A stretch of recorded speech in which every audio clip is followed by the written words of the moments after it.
कर्पूरगौरं करुणावतारं संसारसारम्।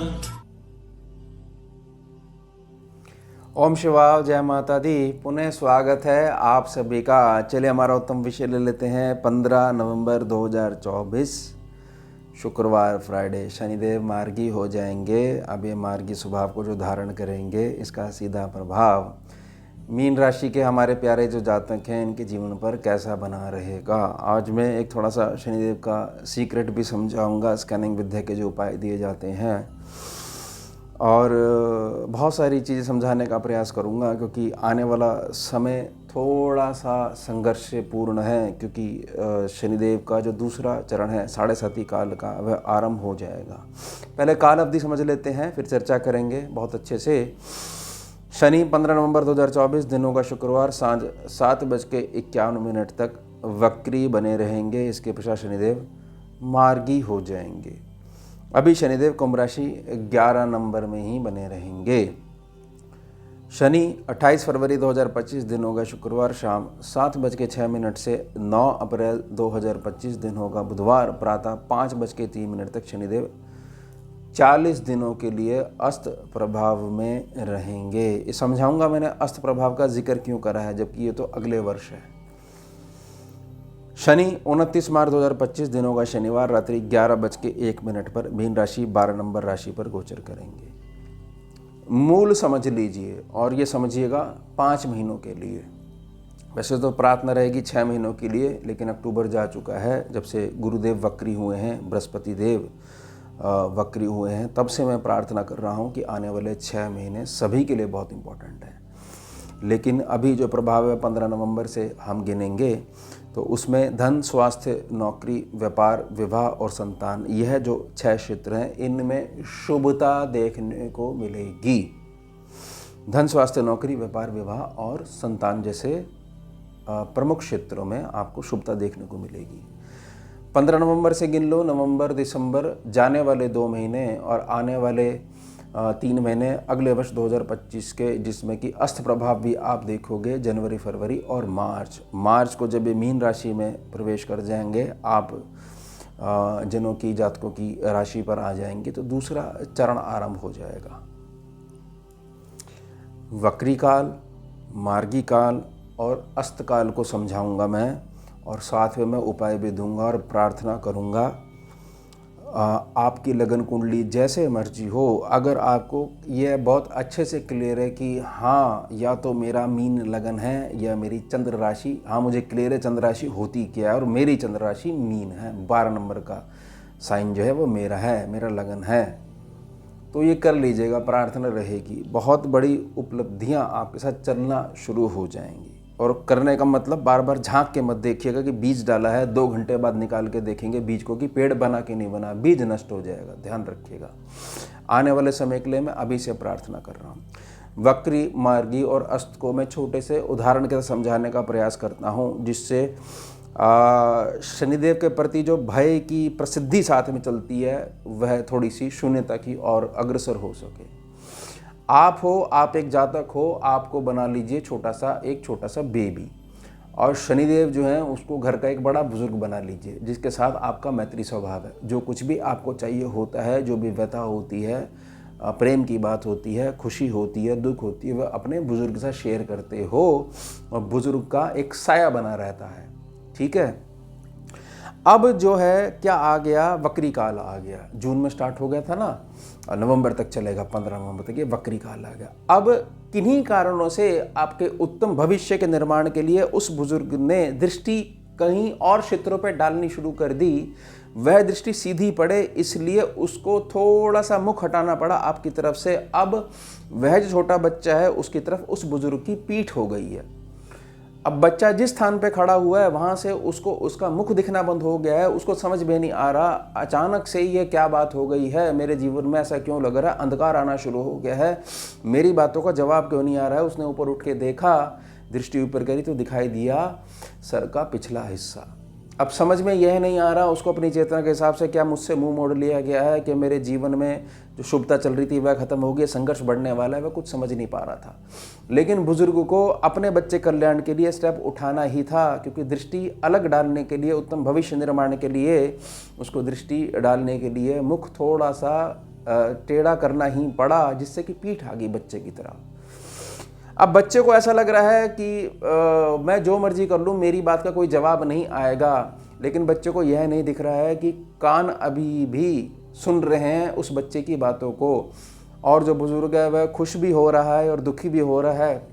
जैसे बच्चे की ऊर्जा है, बच्चा खुश है तो उसको देख के खुश भी हो रहा है, इंतज़ार है उसको पुनः मार्गी होने का, और दुखी है बच्चा तो दुखी भी हो रहा है, क्योंकि उनकी मुख मंडल की आकृतियां उस बच्चे को नज़र नहीं आ रही हैं। इसलिए बच्चे ने यह कंक्लूजन निकाल लिया है कि इनको फ़र्क पड़ना बंद हो गया है, शनि बाबा को फ़र्क पड़ना बंद हो गया है।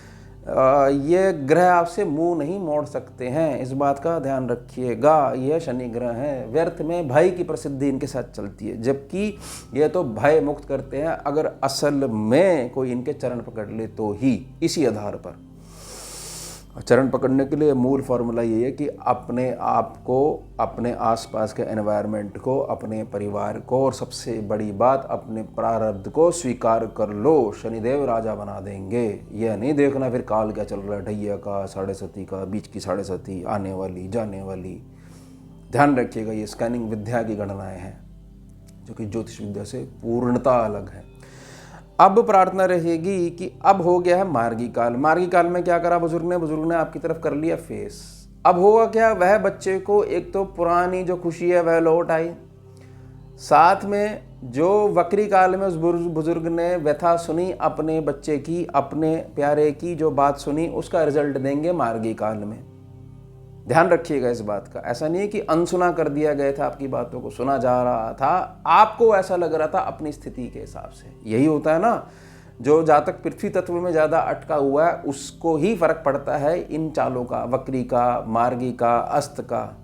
ग्रह तो ग्रह ही है, आकाश में जैसा बना हुआ है वैसे बना हुआ है, उससे आने वाली ऊर्जा के प्रभाव को वक्री, अस्त और मार्गी कहा गया है। तो पृथ्वी तत्व से जो जातक ऊपर उठा हुआ होगा उस पर ग्रहीय ऊर्जा, विशेषता, नकारात्मकता काफ़ी कम काम करती है। ये ध्यान रखिएगा बात को। ये सारी चीज़ें हैं कि चेतना का स्तर कहाँ पर है, पृथ्वी तत्व पे कितना ज़्यादा जुड़े हुए हो, चेतना कहाँ मूलाधार में अगर अटकी हुई है तो ज़्यादा फर्क पड़ेगा, और ज़्यादा फर्क पड़ेगा तो सोच में और सोच डालोगे, उन सोच को मिला के कुछ और सोचोगे, और फिर उस सोच के ऊपर नई सोच डालकर नई धारणा बना लोगे। यही है जो ग्रहों का जो प्रभाव, जो जातक बहुत ज़्यादा कहते हैं कि बहुत ख़राब समय आ चुका है जी जब से ये ग्रह ने चाल बदली है। ये ध्यान रखिएगा, जबकि प्रभाव बिल्कुल विपरीत पड़ता है। प्रभाव कैसे पड़ता है? प्रभाव ऐसे पड़ता है कि ग्रह मात्र एक संभावना है। संभावना नकारात्मक हो सकती है, सकारात्मक हो सकती है, लेकिन जातक की, साधक की, उस बच्चे की अगर आंतरिक भावना पवित्र है तो उसके साथ संभावना मिलकर केवल और केवल शुभता देगी। इस बात को ध्यान रखिएगा, इस थोड़ी सी युक्ति को, इस सूत्र को, इस फॉर्मूले को याद रखिएगा। ग्रह एक संभावना है, आपका संकल्प, आपकी चेतना का स्तर, आपकी आंतरिक भावना है। इन दोनों के मिलन से ही शुभ कर्म आते हैं जीवन में। संभावना नकारात्मक हो सकती है, सकारात्मक हो सकती है, लेकिन ज़्यादा चीज़ इंपॉर्टेंट जो रखती है आपके जीवन में रखती है आपकी आंतरिक भावना। अब जो मार्गी हो गए हैं, बुजुर्ग का मुख जो बच्चे की तरफ हो गया है, अब बच्चे को कुछ कहने की ज़रूरत नहीं है, क्योंकि बुजुर्ग की सीधी दृष्टि हो गई है। बच्चा अगर नहीं भी बोलेगा तो बुजुर्ग समझ जाएगा कि मेरा बच्चा कहना क्या चाहता है। और शनिदेव के काम करने का फल देने का तरीका है कि बच्चे को दिखाएंगे नहीं कि देख मैंने ऐसा करा है तू देख ले ना, वो वहीं पे रहेंगे और कार्य होता रहेगा। यही उनकी नीति है, इसलिए नीतिवान ग्रह हैं। अब अस्त को समझ लीजिए, जो मैंने जिक्र करा फरवरी से लेकर अप्रैल तक अस्त, 29 मार्च से पहले अस्त काल भी थोड़ा सा मीन राशि के जातक भोगेंगे।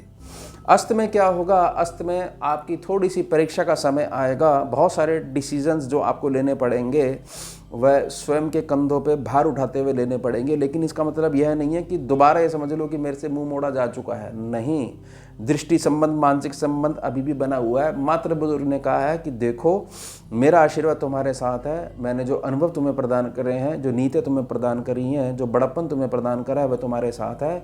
मैं कुछ देर के लिए विश्राम कर रहा हूँ। जो 40 दिन की अवधि है ना अस्त के लिए, उसमें कुछ देर के लिए विश्राम कर रहा हूँ।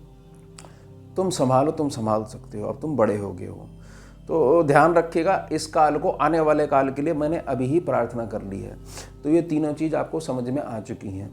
आगे चर्चा करने से पहले 3 उपाय मैं दे देता हूँ, फिर चर्चा करेंगे कि मार्गी का जो प्रभाव है वो आपके जीवन पे कैसा बना रहेगा।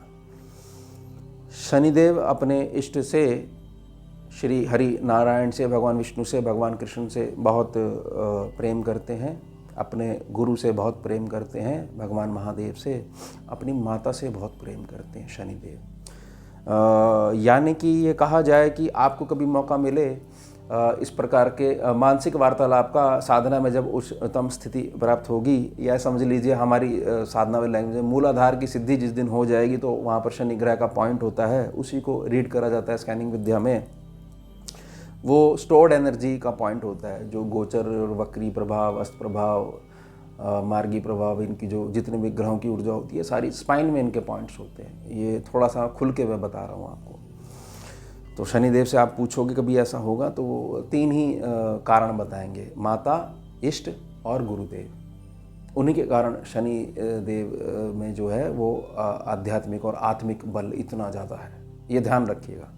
तो उससे संबंधित स्कैनिंग में जो उपाय दिए जाते हैं, मैं प्रार्थना कर रहा हूँ। ये मैंने प्रार्थना जो धनु राशि की जो वीडियो बनाई थी, जिन जातकों को बहुत अच्छी लगी, उन्होंने अगर प्रयोग करने शुरू कर दिए होंगे, जीवन में स्थिरता आनी शुरू होगी, क्योंकि उनके ऊपर भी 29 मार्च 2025 से ढैया काल आरंभ होने वाला है। आपके ही भाई बंधु हैं, वो गुरु का ही साइन है, 9 नंबर धनु राशि, आप भी गुरु के साइन हो 12 नंबर। सबसे पहले तो ओम छाया माता नमो नमः या ओम छाया माता नमः, इस मंत्र का मानसिक जाप करना शुरू कर दो, प्रार्थना रहेगी। ये स्कैनिंग विद्या जो है, जो कि साधना के मार्ग से बाहर निकली है गुरु माँ की कृपा से, वो सारी कैलकुलेशन उसकी है। लगन देखिए, ज्योतिषी जो गणना है वह अपने आप में सर्वश्रेष्ठ है, लेकिन स्कैनिंग की गणना साधना मार्ग से, इसलिए स्कैनिंग विद्या हर एक जातक पर इंडिविजुअली काम करती है। इसमें एक प्रकार के रट्टे नहीं चलते हैं कि शनि अगर लगन में आ गए तो ये प्रभाव पड़ेगा। वो प्रभाव एक अनुभव है, वह अनुभव दूसरे जातक के लिए पूर्णतः डिफरेंट होगा, जैसे हाथ की रेखाएं बिल्कुल डिफरेंट होती हैं, ये ध्यान रखिएगा। दूसरा है कि हर शनिवार को एक नियम बना लीजिए, बजरंग बाण आपने दोपहर के समय 4 बजे से 5 बजे के बीच में, जहाँ पूजनीय पीपल वृक्ष और प्रार्थना रहेगी, जो मंदिर के प्रांगण में लगा हो, उसकी सीमा में लगा हो, जहाँ पूजा होती है, उसकी छाया के नीचे बैठकर बजरंग बाण का एक पाठ कर लीजिएगा, प्रार्थना रहेगी। ये हो गया दूसरा उपाय। तीसरा उपाय है, हर महीने अमावस्या तिथि आती है, तो मीन राशि के जातक दूसरा चरण आरंभ होने वाला है और अभी हो गए हैं मार्गी। 5 महीनों में आपने ये उपाय कंठस्थ कर लेना है जीवन में अपने। कंठस्थ करने का वो है कि श्वास नहीं आएगी अगर ये उपाय नहीं करा गया, तो इस प्रकार से कंठस्थ कर लीजिएगा। 11 तवे की रोटी बनाइए, थोड़ा सा गर्मी को ध्यान में रखते हुए गुड़ का ध्यान रखिए, नहीं तो देसी खांड आती है, बूरा आता है। चीनी के लिए प्रार्थना ही रहेगी, अगर सल्फ़र से मुक्त चीनी हो, सल्फ़र नहीं होना चाहिए तो चीनी प्रयोग करिएगा। केमिकल नहीं खिलाना है गौ माता को। तवे की रोटी के मैंने प्रार्थना करी है, तंदूर की रोटी के लिए मैंने प्रार्थना नहीं करी है। बाज़ार से लेकर भी खिला सकते हैं। अमावस्या तिथि रहते हुए यह मत देखिएगा दिन में आ रही है रात में आ रही है, तिथि काल देखिएगा। जिस समय आप 11 रोटी खिलाने जाओगे गौ माता को, तो उस समय तिथि जागृत होनी चाहिए। दिन और उसका वो मत करिएगा, क्योंकि आपने व्रत नहीं रखना, इसलिए सूर्योदय काल से मत गिनना शुरू कर दीजिएगा। तिथि काल चलता होना चाहिए और गौ माता को प्रणाम करिएगा। संघर्ष आपके जीवन में अगर आपको मानसिक रूप से तोड़ सकता था, तो वो नहीं तोड़ पाएगा, ये ध्यान रखिएगा। ये शील्ड आ जाएगी आपके पास। 3 उपाय मैंने बताया, बजरंग बाण वाला मैंने बताया, उसके लिए प्रार्थना करी, ओम छाया माता नमो नमः या ओम छाया माता नमः, इसके लिए मैंने प्रार्थना करी। माँ का नाम लेना है बेसिकली। और 11 रोटियों के लिए मैंने प्रार्थना करी।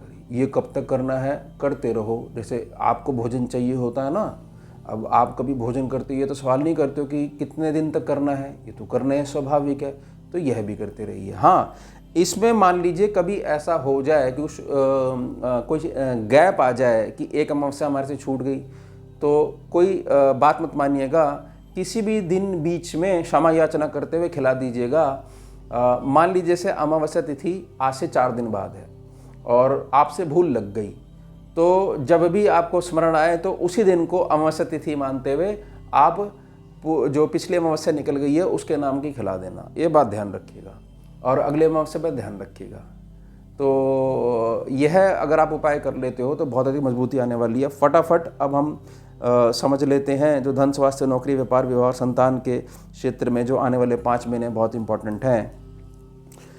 वक्री काल से जब बाहर आ गए हैं, मार्गी में आ गए हैं, तो जब वक्री काल में थे तो शनिदेव ने क्या प्रयास करा, केवल स्कैनिंग विद्या में जो ग्रह गोचरी व्यवस्था में वक्री होगा उसके पास जहाँ वो बैठा हुआ है गोचरीय कुंडली में, वहाँ से लगन मानते हुए एक भाव पीछे देखने की दृष्टि आ जाती है। यानी शनिदेव बैठे हैं आपके 12वें भाव में, जहाँ पर 11 नंबर लिखा हुआ है, कुंभ राशि में गोचर कर रहे हैं। जब वक्री थे तब भी गोचर कर रहे थे, वहीं बैठे हुए हैं। तो इन्होंने देखा आपके लाभ स्थान को, पीछे मुड़कर देखा तो लाभ स्थान को निखारने का प्रयास करा, जिसको निखारेंगे कब तक, जब तक ये वक्री काल से नहीं हट जाते, वक्री चाल से नहीं हट जाते। जब मार्गी हो जाएंगे तो उसका रिजल्ट देंगे, ये बात ध्यान रखिएगा। तो रिजल्ट देने का समय आ चुका है। आपके लाभ स्थान को निखारने का जो प्रयास करा था मीन राशि के जातकों के लिए, जहाँ पर शनिदेव बैठे हुए हैं वहाँ तक पहुँचने के लिए थोड़ा सा रहस्य मार्ग को पार करना पड़ता है। और जहाँ पर शनिदेव सीधी दृष्टि से देख रहे हैं, जब मार्गी हो गए हैं, वहाँ पर थोड़ा सा संघर्ष आएगा, संघर्ष के बाद रिजल्ट मिलेगा। अब दृष्टि जो पड़ रही है वह पड़ रही है दूसरे स्थान पर 3री दृष्टि, छठे स्थान पर 7वीं दृष्टि और भाग्य स्थान पर 10वीं दृष्टि। 30, 3, 7 और 10, 12वीं दृष्टि जा चुकी है 15 नवंबर के बाद से, क्योंकि मार्गी हो चुके हैं शनिदेव। अब शनिदेव कहाँ बैठे हुए हैं? शनिदेव बैठे हुए हैं आपके 12वें भाव पर। अभी तक जिनके जीवन में कार्य केवल और केवल इसलिए नहीं हो पा रहे थे कि सोने और उठने का नियम नहीं है, सोने उठने का नियम बनाते हो तो शरीर साथ नहीं देता है, किसी भी प्रकार से दिन के समय दिन वाले कार्य करने और रात के समय शयन करने का जो नियम बनना चाहिए वह नहीं बन पा रहा था। सारा का सारा दिन आपका निकल जाता था। उसके कारण से जो बहुत सारी चैलेंजेस जो फेस करने पड़ते थे, हेल्थ और मेंटल हेल्थ जो इश्यूज जो हैं वो रिलेट करने पड़ते थे, उसमें बहुत अधिक इम्प्रूवमेंट आ जाएगी। और उस आधार पर यानी उसी को बेस बनाते हुए आपके कुटुंब में आपकी वैल्यू होगी। जो कुटुंब आपको नकारता है, धन के संबंध में भी आप मजबूत होगे, वाणी के संबंध में भी आप मजबूत होगे। वाणी के संबंध में कैसे कि आपकी कही गई प्रार्थना, आपकी कही गई वाणी का असर होगा सम्मुख व्यक्ति पे और वह कार्य करने पे विवश हो जाएगा जो धर्म की दृष्टि से बिल्कुल न्याय संगत है। इस बात को समझिए, यानी कि धन वाला सेक्शन है बहुत अच्छे तरीके से आपका साथ देगा, आपको आशीर्वाद देगा। सेकंड सेक्शन, अब जो दूसरी दृष्टि पड़ रही है वह पड़ रही है 7वीं दृष्टि, जहाँ पर 5 नंबर लिखा हुआ है, छठा स्थान है, सूर्यदेव का स्थान है।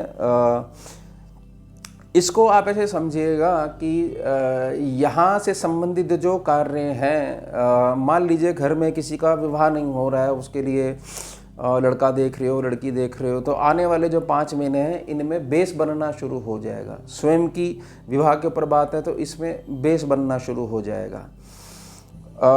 कहीं से पेमेंट आपकी अटकी हुई है वो आनी शुरू हो जाएगी, लेकिन आपको तकाजे करने आने चाहिए। आपको ये समझ में आना चाहिए कि अगर इतना ही सरल तरीके से धन आना होता तो अब तक आ जाता। सामने वाले की नीयत जो है उसको थोड़ा सा टाइट करना पड़ेगा वाणी के आधार पर। इसलिए मैंने प्रार्थना करी कि जो आप बात कहोगे वह काटी नहीं जा सकेगी। ध्यान रखिएगा, जादू कुछ नहीं होगा, परिश्रम करना पड़ेगा, पहले अपने अंदर विश्वास जगाना पड़ेगा, फिर बोलोगे। ये सारी चीज़ें संबंधित जो हैं ये रिजल्ट देना शुरू हो जाएगी। सारी चीज़ें स्कैनिंग में जुड़ी रहती हैं। जो छठा सेक्शन है, जो डेप्थ सेक्शन है, वो कंट्रोल में आना शुरू हो जाएगा। प्रार्थना रहेगी मीन राशि का जातक के साथ एक मानसिक शत्रुता वाला भाव बहुत अधिक चलता है। मानसिक रूप से वह जो अपनी शत्रुता में जो शत्रुओं के सर जो काटता है, प्रार्थना रहेगी जितना अधिक मानसिक जोर आप शत्रुओं के सर काटने में लगाते हो उतना अधिक केवल और केवल अपने उपलब्धि में लगा दोगे। तो शत्रु पे से ध्यान हटते ही आपको पता लगेगा कि शत्रु को मानसिक बल तो आप प्रदान कर रहे थे और उसके बदले में उसकी जो दुर्बलता है वो ग्रहण करते आ रहे थे। और आपको लग रहा था कि शनिदेव के कारण जो है यह हमारा भाग्य साथ नहीं दे रहा। जब से गोचरीय प्रभाव जो ऐसा हुआ है या वैसा हुआ है या 7.5 का काल है, इस बात को ध्यान रखिएगा। ये मैं कर्क राशि के जो जातक होते हैं उनके लिए भी प्रार्थना करता हूँ। उनके पास भी बहुत अधिक मानसिक ताकत होती है। मीन राशि का तो कहना ही क्या, ये तो संसार रच सकते हैं, एक अलग आयाम, एक डायमेंशन रच सकते हैं, इतनी ताकत होती है। लेकिन ये अपने लिए नहीं कर पाते हैं, ये ध्यान रखिएगा। या ऐसा कहिए उसको स्थिर नहीं कर पाते हैं, कहीं ना कहीं आलस्य के कारण वो चीज़ कट जाती है। तो इस चीज़ का आप ध्यान बना के रखिएगा। अब भाग्य स्थान की बात कर लेते हैं। जैसे कि मैंने प्रार्थना करी कि जब तक वक्री काल था वह बुजुर्ग सुन रहा था और उसमें दृष्टि डाल रहा था, आपके लाभ स्थान को निखारने का प्रयास कर रहा था, द्वादश दृष्टि से उसको लगन मानते हुए, द्वादश भाव को लगन मानते हुए, एक घर पीछे यानी एकादश भाव को, सर्व लाभ स्थान को, तो उसका जो फल मिलना है वह फल अब भाग्य के रूप में आपको मिलेगा। इस बात को ध्यान रखिएगा। कब तक मिलेगा, कैसे कैसे मिलेगा? इंस्टॉलमेंट में मिलेगा। 15 नवंबर से गिनते हुए 29 मार्च तक इंस्टॉलमेंट में मिलेगा। जब तक जो है ये कुंभ राशि में बने रहेंगे, इसके बाद आगे गोचर करेंगे, मीन राशि में आ जाएंगे और आपके बाद सेकंड जो स्टेज है शनिदेव की 7.5 की, वो आरंभ हो जाएगी। तो मूल क्या है? मूल यह है, जो मैंने उपायों के लिए प्रार्थना करी है, प्रार्थना रहेगी। इस बात को ऐसे समझिएगा, तत्व मीमांसा शब्द है जिसको प्योर मेटाफिजिक्स बोलते हैं, इस पे आधारित है स्कैनिंग विद्या। यहाँ दिए गए उपाय हैं, इसके साथ अगर आपकी शुद्ध, श्रेष्ठ और पवित्र भावना और संकल्प का बीज अगर आपने डाला हुआ है तो हर हाल में उपाय आपके ऊपर काम करेगा ही करेगा। 15 वर्षों में यह उपाय मैंने बहुत जगह दिए हैं और मात्र आवाज़ सुन के दिए हैं। मान लीजिए किसी की कॉल आई ना, आवाज़ सुन के दिए हैं कि गद्दी से जुड़े हुए हो कि हम आपको ये कह रहे हैं, आप ये करिए, और कुंडली तो हम देख लेंगे, स्कैनिंग के पैनल पे डालेंगे। उनके लिए भी काम करे हैं। आप इस बात को ध्यान रखिएगा कि उपाय के साथ आपकी संकल्प रूपी श्रद्धा जुड़नी बहुत आवश्यक है। वह श्रद्धा ही उपायों के माध्यम से आपको आगे बढ़ाती है। आप गुरुदेव का साइन हो, मीन राशि हो, आपको जो क्षेत्र चाहिए वह क्षेत्र अगर आप अपनी कल्पना में से हटा लोगे तो कामयाब नहीं हो पाओगे। कल्पना शक्ति ही आपका असल में टूल है। असली जो टूल है आपके पास कल्पना है। कल्पना को स्थिर नहीं रख पाते हो, इस कारण से जीवन में, भाग्य में अवरोध देखने को मिलते हैं। जैसे मैं प्रार्थना कर रहा हूँ वैसे चलिएगा। और एक चौथी प्रार्थना और कर रहा हूँ, यानी चौथा उपाय और दे रहा हूँ। कैसे मर्जी करके आप एक नियम बना लीजिए प्रतिदिन कि मैं अपने जीवन में, पूरे दिन में जो मेरा निचोड़ निकलेगा उसमें मैं इस तथ्य के साथ बना रहूँगा कि मैं अपने जीवन में, पूरे जीवन काल में निराशा का भाव नहीं आने दूंगा। बस अगर आप यह कर लेते हो, फिर देखना जो सोचोगे, जो एक साइंस है ना मैनिफेस्टेशन और फिर मेटेरियलाइजेशन की, वह सामने प्रकट होगा ही होगा। किस आधार पर? शनिदेव की कृपा के आधार पर। शनिदेव की कृपा कहाँ से चलेगी? उत्तम परिश्रम के आधार पर। ध्यान रखिएगा। थोड़ा सा मेरा समझाने का ढंग जो ज्योतिष के विद्वान हैं उनसे बहुत अलग है, क्योंकि मेरे पास स्कैनिंग विद्या है और थोड़ा सा ज़्यादा प्रैक्टिकल है, ये साधना मार्ग पे आधारित है। मेरा समझाने का ढंग थोड़ा सा जीवन के जो अनुभव हैं उनके बेस पे रहता है। लेकिन आप उपाय शुरू करिए और आप बहुत ज़्यादा बड़े पॉजिटिव रिजल्ट और चेंज अपने जीवन में आने देखने शुरू कर दोगे। तो ये हो गया हमारा उत्तम विषय। अब मिलते हैं आपसे अगले भाग में नए विषय के साथ। जुड़िए और जोड़िए। ओम शिवा, जय माता दी। भुजगेन्द्रहारं कर्पूरगौरं करुणावतारं